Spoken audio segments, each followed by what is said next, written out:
वालेकुम।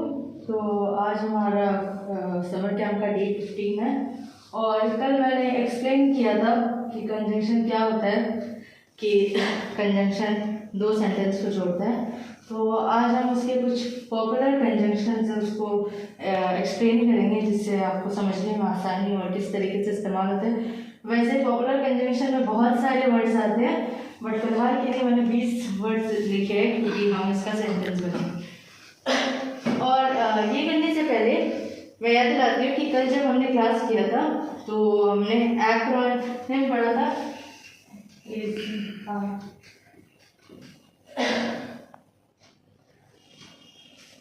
एक्रोनिम में मैंने बताया था कि जैसे कि ATM, जब लेटर्स हर लेटर साउंड करता है ATM, तो ऐसे वर्ड्स को हम लोग एक्रोनिम बोलते हैं।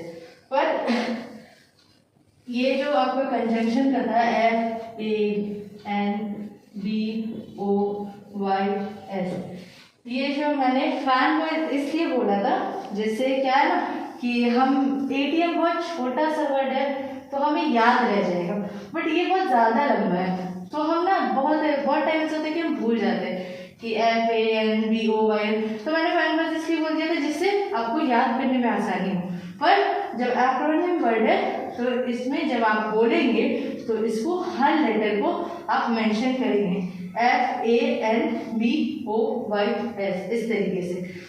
ये दिमाग में रखने के लिए फैन वॉइस अपना दिमाग में रखने के लिए रख सकते हैं, जिससे आपको कभी भूल ना जाओ, आसानी हो याद रखने में। बट जब आप इस वर्ड को प्रोनाउंस करेंगे तब आपको हर लेटर को प्रोनाउंस करना पड़ेगा, आप इसको जोड़ नहीं सकते हो एक दूसरे से।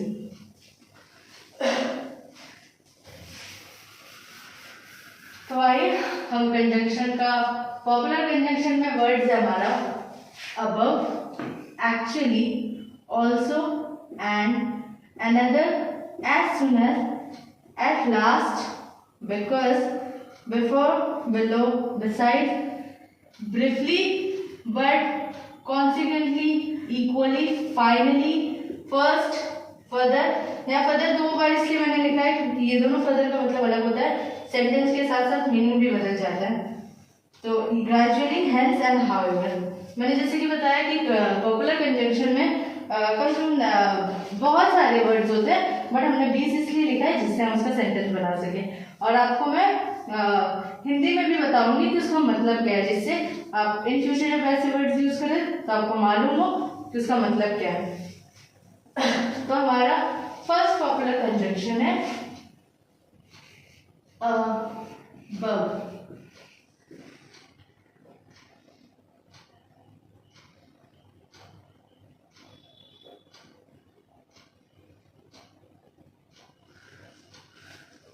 above वैसे तो पोजीशन दिखाता है, पर यहाँ पे हम कंजंक्शन के रूप में सेंटेंस को जोड़ेंगे। above हालांकि पोजीशन दिखाता है, बट जब हम कंजंक्शन का सेंटेंस बना रहे हैं तो हम दिखाएंगे कि above कैसे सेंटेंस को जोड़ता है। above का मतलब होता है ऊपर, above का मतलब ऊपर होता है, तो हम above को इस्तेमाल करेंगे कंजंक्शन में जिस तरीके से the balloon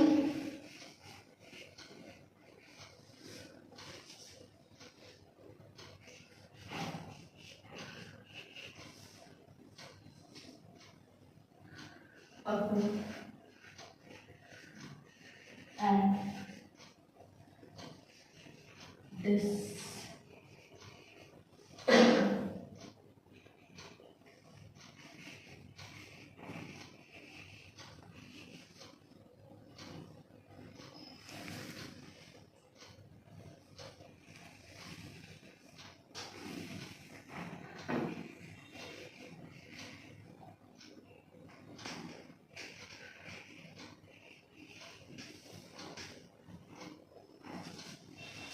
तो अब हमने लिखा है द बलून फ्लू, मतलब जो बलून था वो गुब्बारा उड़ गया और ऊपर जाके अबव एंड डिसअपीयर, ऊपर जाके वो गायब हो गया।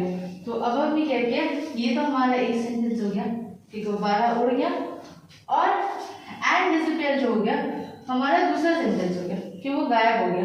तो इन दोनों सेंटेंस को हमने अबव के इस्तेमाल से जोड़ा। ये जो है ये हमारा कंजंक्शन के रूप में, जैसे कि मैंने आपको बताया कि भले ही ये वर्ड हमें पोजीशन दिखाता है, बट हम इसके इस्तेमाल से दो सेंटेंस को जोड़ भी सकते हैं, इसलिए इसको पॉपुलर कंजंक्शन में अबव आता है। सेकेंड है हमारा एक्चुअली।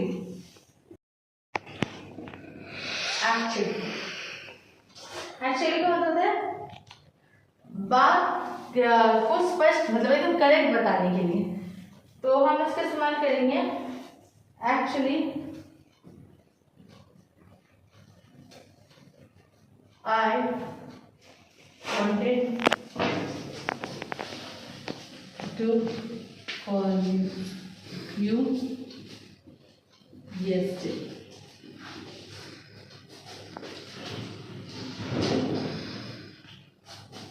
तो एक्चुअली का मतलब होता है असल में, तो हमने लिखा है actually I wanted to call you yesterday, असल में मैं तुम्हें कॉल करना चाहता था कल, बीता हुआ कल। येस्टरडे का मतलब होता है बीता हुआ कल, तो एक्चुअली का मतलब होता है असल में। तो ये हमने कंजंक्शन को पहले इस्तेमाल करके पूरा एक सेंटेंस में अपनी बात खत्म कर दी कि एक हम बता रहे कि कल करना चाहते थे, तो ये हमारा क्या actually I wanted to call you yesterday. अब थर्ड हमारा आता है, अब हो गया एक्चुअली हो गया, अब हमारा आता है ऑल्सो।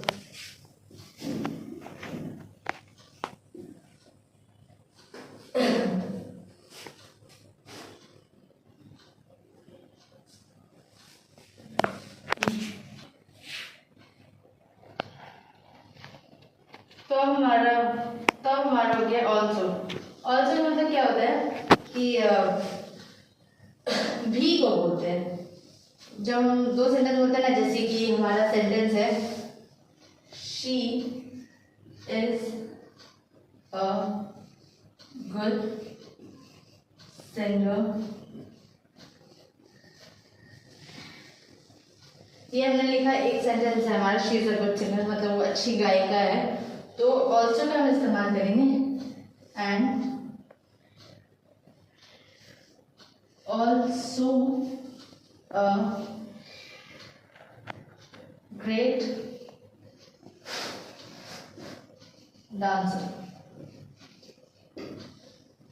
इसका क्या मतलब she is a good singer and also a great dancer, मतलब वो अच्छी गायिका है और साथ ही साथ अच्छा मतलब उससे ग्रेट डांसर, अच्छी डांसर भी है वो। तो ऑल्सो के इस्तेमाल से हमने ये दो सेंटेंस को she is a good singer और ग्रेट डांसर को एक सेंटेंस बना के ऑल्सो की मदद से लिखा, तो ये हमारा कंजंक्शन आता है क्योंकि ये दो सेंटेंस को जोड़ रहा है। इसके बाद आता है हमारा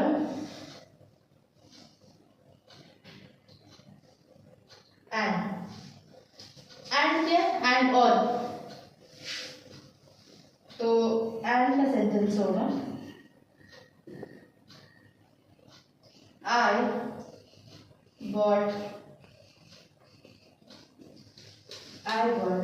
apples and oranges.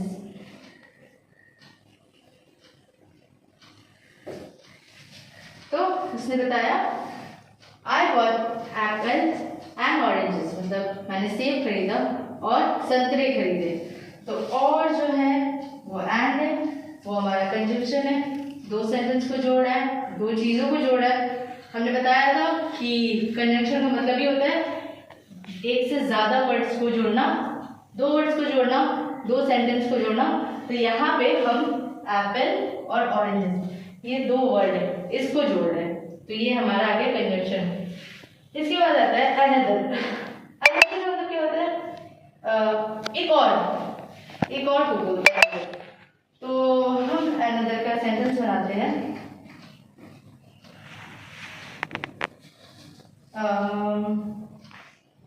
give me another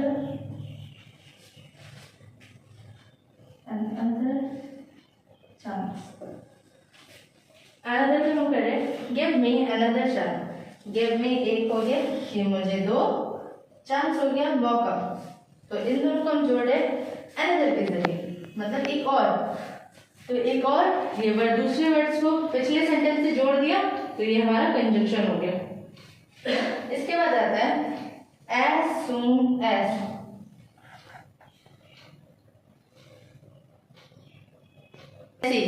इसका ये मतलब होता है, तो हमारा सेंटेंस होगा as soon as का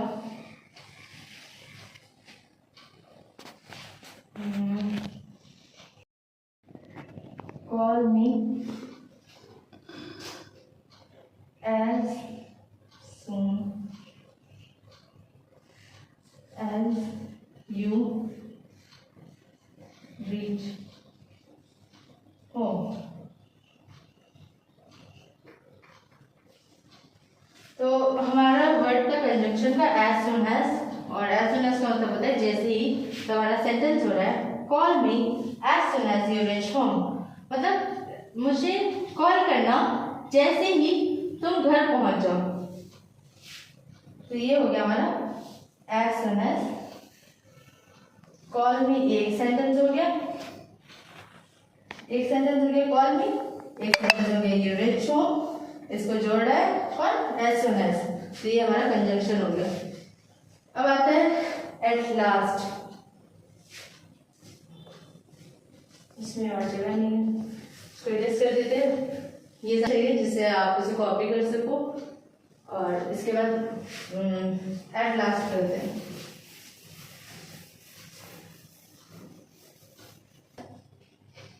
अब हमारा है एट लास्ट। एट लास्ट का मतलब होता है आखिरकार। लास्ट को आखिर बोलते हैं ना, तो हम एट लास्ट जब बोलते हैं इसका मतलब होता है आखिरकार। तो हमारा सेंटेंस है at last we found the lost key।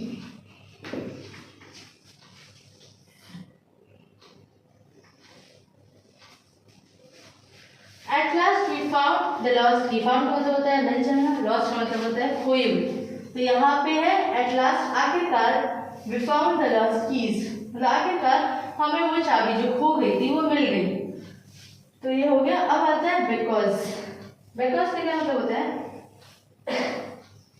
कारण बताता है। तो कारण बताना, इसका सेंटेंस होगा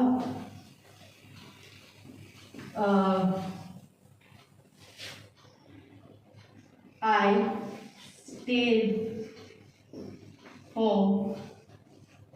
ये हमारा एक सेंटेंस कंप्लीट हो गया। I stayed home, मैं घर पे रुकी हुई थी।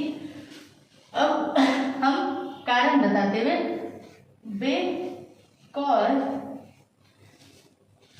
it was raining।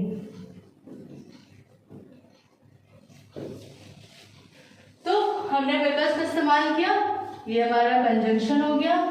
ये हमारा दो अलग अलग सेंटेंस है।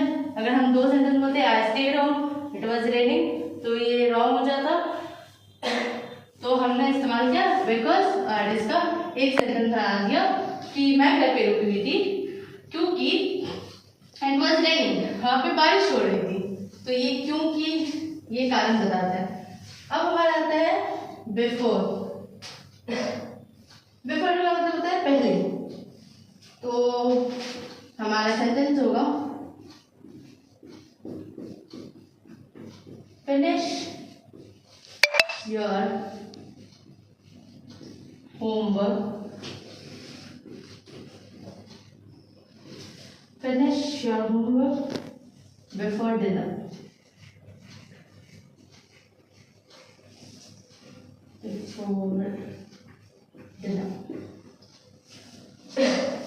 तो हम क्या बोल रहे हैं, फिनिश योर होमवर्क। एक वो काम कर रहा है जो कि वो होमवर्क कर रहा है, और हम उसे बता रहे हैं कि जो डिनर वो करने वाला है उससे पहले अपना होमवर्क कंप्लीट कर लो। तो बिफोर होता है हमारा popular conjunction. Finish your homework before dinner, खाने से पहले, रात के खाने से पहले अपना जो होमवर्क है वो कंप्लीट कर लेना।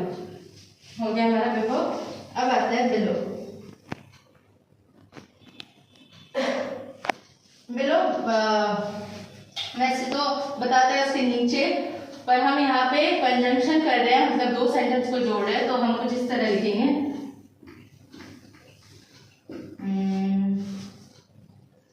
The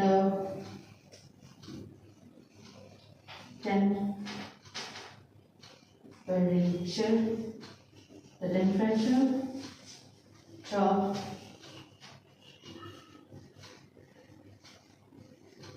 below 0। ये हमने प्रपोजिशन में भी नहीं सॉरी कंजंक्शन, तो कंजंक्शन में हमने बिलो को कैसे इस्तेमाल किया कि द टेम्परेचर ड्रॉप, मतलब वो जो तापमान है वो गिर गया बिलो। ये 0 जो वर्ड है इससे हमने जोड़ने के लिए इस सेंटेंस को हमने 0 से जोड़ा, किसकी मदद से, बिलो की मदद से, क्योंकि बिलो बता रहा है कि 0 के नीचे वो टेम्परेचर गिर गया, तापमान 0 से नीचे गिर गया, तो इसलिए हमने बिलो को कंजंक्शन में रखा है। इसके बाद आता है बिसाइड्स, ये बताता है उसके अलावा, तो हमारा सेंटेंस होगा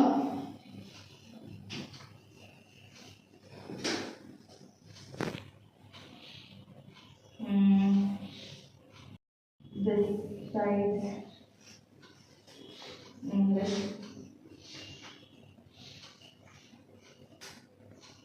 beside हुआ, beside English she also speaks Spanish, तो also तो हमारा वैसे भी कंजंक्शन है क्योंकि वो बता रहे हैं कि इसके अलावा, और beside सॉरी also वर्ड्स को जोड़ रहा है कि और beside है हमारा इसके अलावा, इंग्लिश के अलावा वो स्पेनिश भी बोलना चाहती है, तो ये हमारा हो गया कंजंक्शन का beside।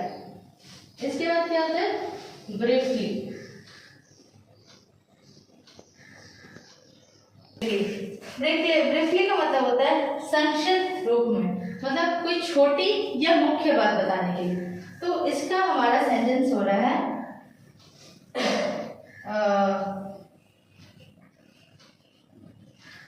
briefly the meeting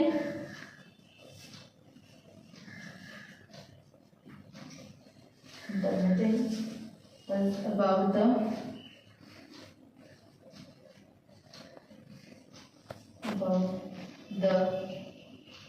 new project।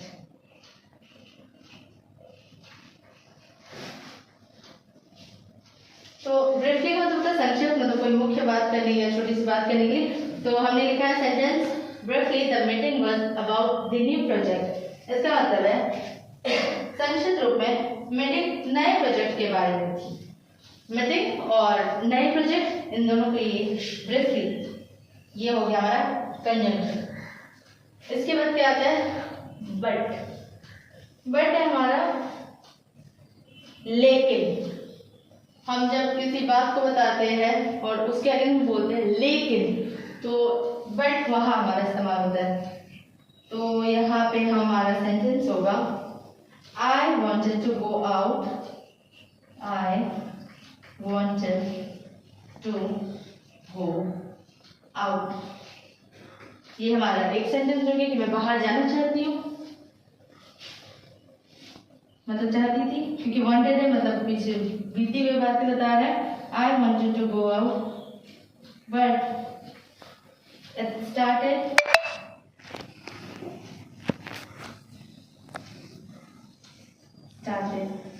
Raining.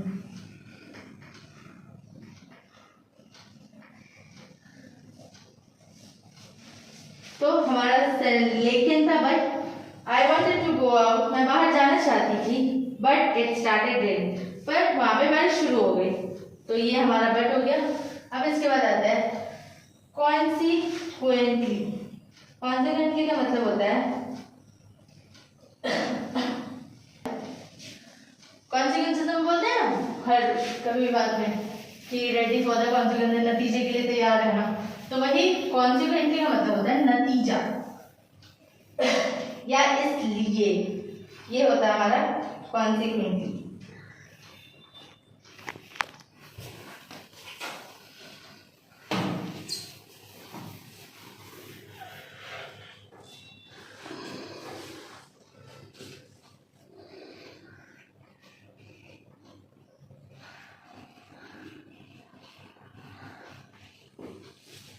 तो कॉन्सिक्वेंटली का मतलब होता है नतीजा। तो हमारा सेंटेंस होगा he didn't.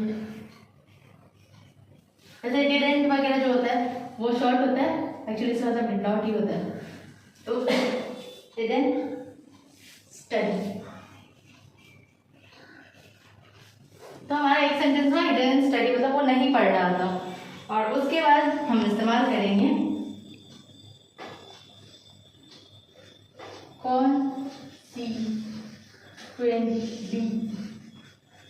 consequently he failed the test.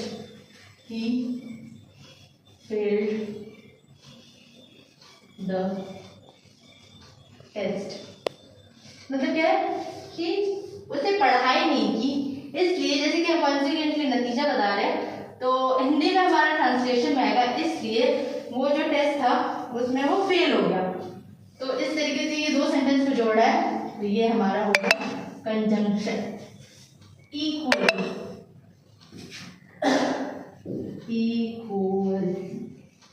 Equally में क्या है, इक्वली का मतलब क्या होता है,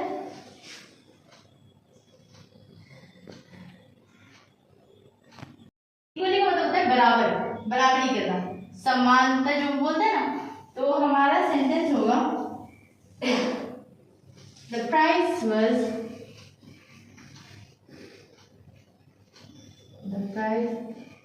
was equally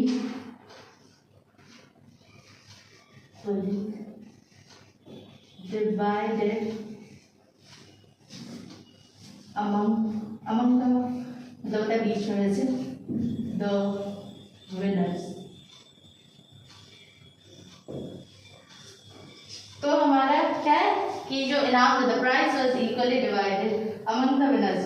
होता है ना कि टीम में 11 से 8 फुटबॉल फॉर एग्जांपल, तो ऐसे बहुत सारे होते हैं ना विनर्स, टीम अप करके करते हैं सब बहुत सारे गेम्स में, जिसका कोई इंडिविजुअल एक पर्सन विनर नहीं होता, पूरी टीम विनर होती है। तो यहाँ पे हमारा सेंटेंस हो रहा है prize was equally divided among the winners.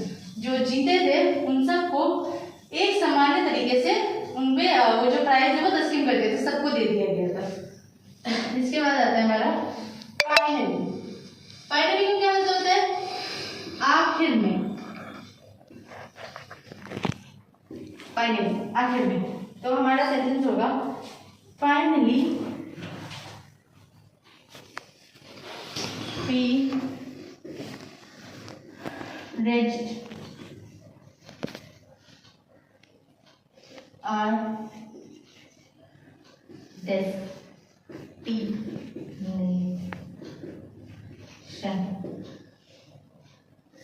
Destination का मतलब होता है वो मंजिल जहाँ पे पहुंचना जाते हैं।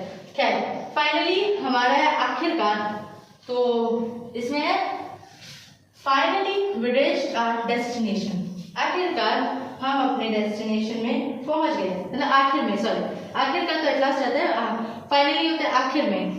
आखिर में हम अपनी डेस्टिनेशन जो मंजिल हम पहुंचने थी वो हम पहुंच गए। इसके बाद आता है फर्स्ट। फर्स्ट मतलब होता है सबसे पहले। तो फर्स्ट का सेंटेंस हम बनाते हैं फर्स्ट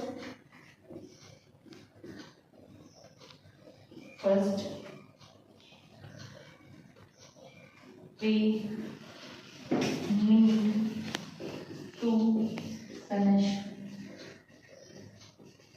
the report.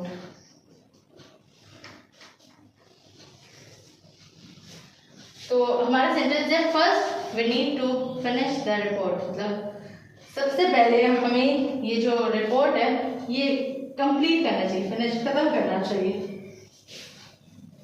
अब आता है हमारा फर्दर। मैंने आपको बताया मैंने 2 बार फर्दर लिखा है, तो इन दोनों का अलग अलग मतलब होता है, मैं अलग अलग सेंटेंस में आपको बता दूंगी। जैसे कि फर्स्ट हमारा है, पहला फर्दर है हमारा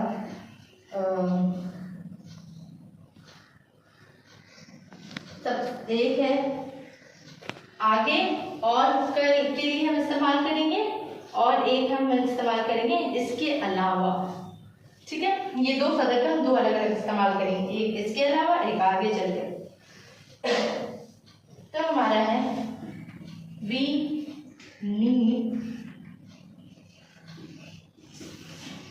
further information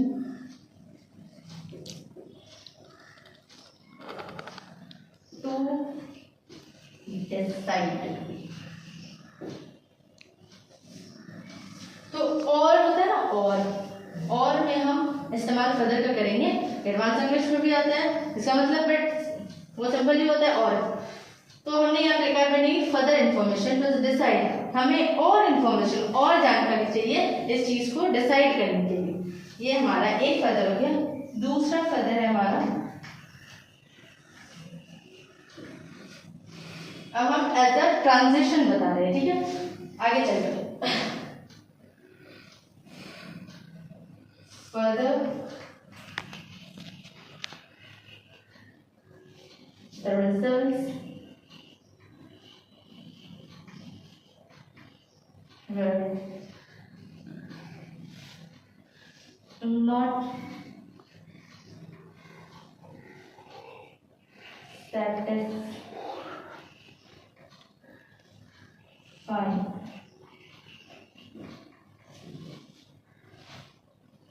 क्या आगे further the results are were not satisfying। आगे परिणाम जो था वो संतोषजनक, मतलब सेटिस्फाइंग मतलब कि हम खुश हैं इस चीज से, हमको और जरूरत नहीं। तो जो रिजल्ट था वो सेटिस्फाइंग नहीं था आगे। इसके बाद आता है ग्रेजुअली। ग्रेजुअली का मतलब होता है धीरे धीरे। तो हम ग्रेजुअली का सेंटेंस बनाते हैं। Gradually she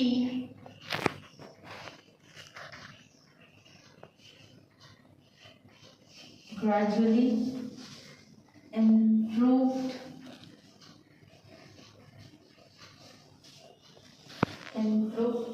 her English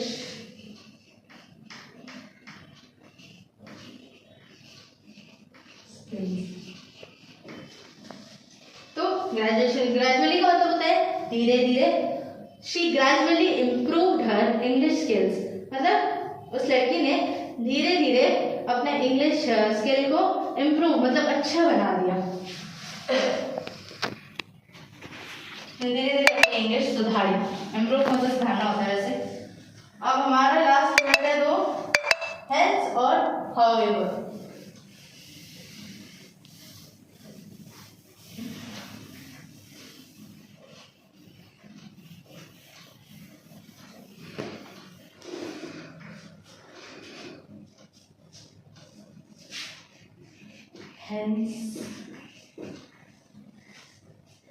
hence का मतलब होता है इस कारण या इसलिए। तो हमने यहाँ पे सुना है कि बहुत दफा कंजंक्शन के अलग अलग वर्ड्स का मतलब इसलिए भी हो रहा है और भी हो रहा है। तो हर जो वर्ड होता है ना वो सेंटेंस के हिसाब से उसका मीनिंग होता है। तो जैसे कि शी और हर में, जैसे हमने दूसरा पार्ट्स ऑफ स्पीच में पढ़ा था कि शी कहाँ लगाना है, हर कहाँ लगाना है, उस तरीके से हेंस वगैरह जो होता है ना, इसलिए, इस कारण, ये अलग अलग सेंटेंस में अलग अलग जगह इस्तेमाल होता है। तो हेंस का इस्तेमाल हम ऐसे करते हैं, ही वाज अनवेल, बीमार को बोलते हैं अनवेल वैसे। Hence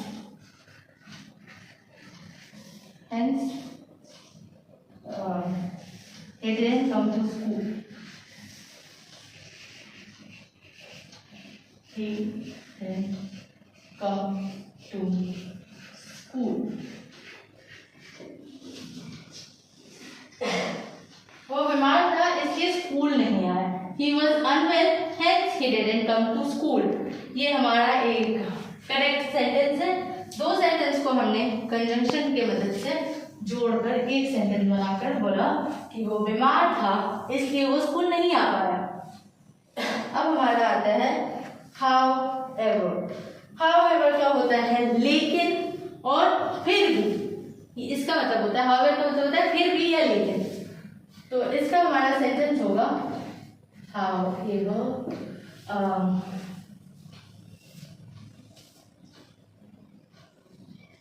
I studied. I studied hard.